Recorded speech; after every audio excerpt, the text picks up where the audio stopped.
আজ রমজানের প্রথম ইফতারিটা আপনাদের সঙ্গে শেয়ার করব। ইফতারিতে ছিল আলুর চপ, সালাদ ছিল, আর হচ্ছে পেঁয়াজু বেগুনিও করেছিলাম, আর সেই সাথে ছোলা রান্না করেছিলাম। আর আমার মেয়েও সাথে অনেক হেল্প করেছে আজকে আমাকে। আর বাজার থেকে তো বোতলের তেল পাওয়াই যাচ্ছিল না, ব্যবসায়ীরা খুব চালাকি শুরু করে দিয়েছে। আসসালামু আলাইকুম, কেমন আছেন আপনারা সবাই? সবাইকে রমজানের শুভেচ্ছা জানাচ্ছি। চলে আসলাম আরও একটি ভিডিও নিয়ে। শুরুতেই বলছি, রমজান মাস তো চলে এসেছে, তার জন্য রমজানের ইফতারির জন্য অনেক কিছু কেনাকাটা থেকে শুরু করে, বিশেষ করে তেল, বোতলের যে তেল সেটা পাওয়াই যাচ্ছিল না। অনেক দোকানদার এটা লুকিয়ে রেখেছে, এটা দিতে চাচ্ছিল না, বেশি দামে পরে বিক্রি করবে। 5 লিটারের তেল তো একবারেই পাওয়া যাচ্ছিল না।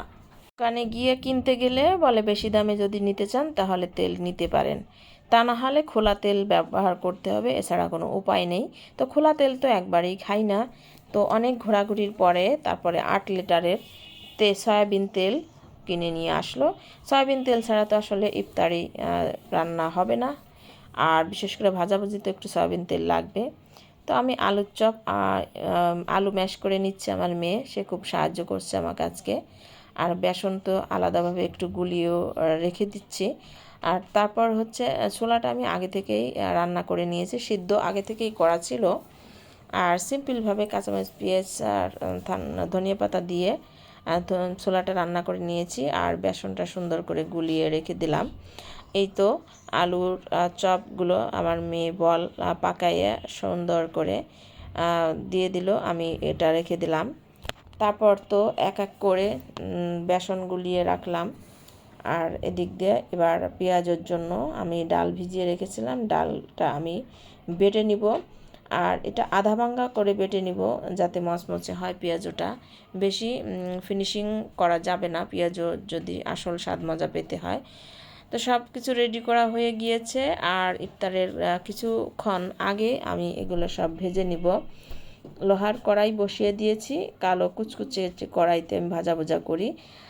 তেল গরম হলে তারপরে আমি এক এক করে ভেজে নেব। আমি এখন আলুর চপগুলো ভেজে নিচ্ছি। আর এখানে আমি কোনো সোডা কিংবা বেকিং পাউডার ইউজ করি নাই, সম্পূর্ণরূপে অর্গানিকভাবে আলুর চপটা ভেজে নিয়েছি। সালাদটাও ফাঁকে দিয়ে করে কেটে নিয়েছি, পেঁয়াজ গোল করে কেটে নিয়েছি, কিছু খেজুর আছে এখানে, আর 2 রকমের সালাদ কেটেছি, একটা শসা গোল করে, একটা কুচি কুচি করে যেটা সেটা দিয়ে মুড়ি মাখানো হবে। তারপর তো এদিক দিয়ে পেঁয়াজও ভেজে নিচ্ছি, পেঁয়াজগুলো খুব মুচমুচে হয়েছিল। তো ইফতারের সময়ও চলে এসেছে, আর বিশেষ করে সবগুলো ভাজাভুজি করে নিয়েছি। রমজান মাস মানেই ছোলা, বুট, মুড়ি, পেঁয়াজু, এটাই না হলে বাচ্চাদের চলেই না। তো ফাইনালি সবগুলো ভাজা হয়ে গিয়েছে, আর ভিডিওটা এখানেই শেষ করে নিব। সবাইকে ধন্যবাদ, আল্লাহ হাফেজ।